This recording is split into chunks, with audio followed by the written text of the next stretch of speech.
Bismillahirrahmanirrahim. Assalamualaikum warahmatullahi wabarakatuh. Perkenalkan, nama saya Fitri Amalia Hasanah dengan NIM 11920080029. Di sini saya akan mempresentasikan lembar kerja siswa dengan mata pelajaran kimia, materi laju reaksi, kelas 11, waktu pengerjaan 2 kali 45 menit, jenis LKS non-eksperimen, standar kompetensinya, memahami faktor yang mempengaruhi laju reaksi, kegunaan dan penerapan dalam sehari-hari. Kompetensi dasarnya, memahami faktor-faktor yang mempengaruhi laju reaksi menggunakan teori tumbukan. Indikatornya, yang pertama, siswa dapat menjelaskan pengertian laju reaksi. Yang kedua, siswa dapat mengetahui terjadinya reaksi kimia berdasarkan teori tumbukan, memahami teori tumbukan. Yang ketiga, siswa dapat menyebutkan faktor-faktor yang mempengaruhi laju reaksi. Kemudian yang keempat, siswa dapat menjelaskan mengapa ada reaksi berjalan cepat dan reaksi berjalan lambat. Kemudian, sebelum peserta didik mengerjakan LKS, di sini disediakan rangkuman dari materi untuk dipahami terlebih dahulu supaya para peserta didik ada gambaran dalam menjawab latihan soal nanti.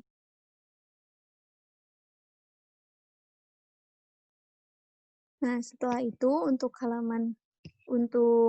kegiatan yang pertama, yaitu ada sebuah wacana dan gambar. Dari gambar ini ledakan bom, petasan, pembakaran zat organik merupakan reaksi kimia yang berjalan cepat. Sedangkan proses perkaratan besi, reaksi peluruhan zat radioaktif di alam merupakan salah satu reaksi yang berjalan lambat. Perbedaan hal tersebut terletak pada kecepatan reaksi atau laju reaksi. Demikian, apa yang dimaksud dengan laju reaksi? Faktor-faktor apa yang mempengaruhi kecepatan reaksi? Nah, siswa untuk menjawab pertanyaan tersebut harus memahami rangkuman dari materi yang tadi telah disajikan. Jika siswa telah memahami materinya, maka soal-soal yang ada di sini akan terjawab oleh para siswa. Di sini telah disediakan diskusi yang berisi pertanyaannya. Dari wacana di atas, permasalahan apa yang kalian temukan?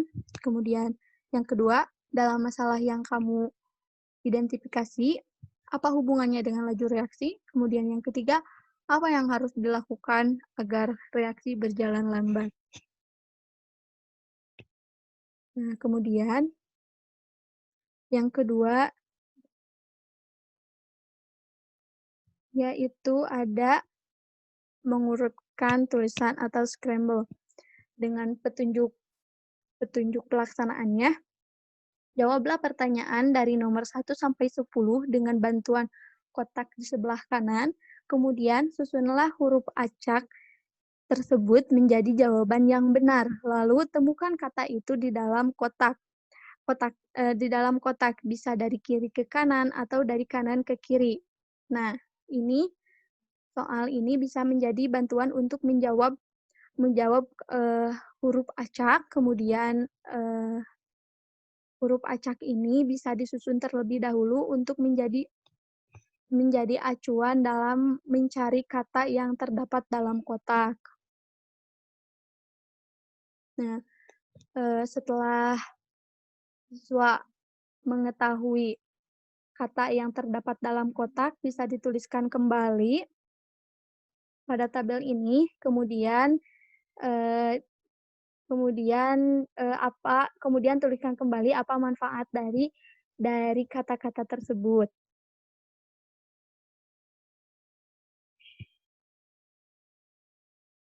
Selanjutnya untuk yang ketiga ini untuk jawaban sampelnya. Nah, untuk yang ketiga ada teka-teki silang atau word cross. Petunjuknya, jawablah pertanyaan berikut dengan mengisi kotak-kotak pada teka-teki silang. Di sini telah disediakan 9 pertanyaan dengan 5 mendatar dan 4 menurun. Semua harus menjawab dari 9 pertanyaan ini. Kemudian setelah terjawab, susun jawabannya pada kotak teka-teki silang ini.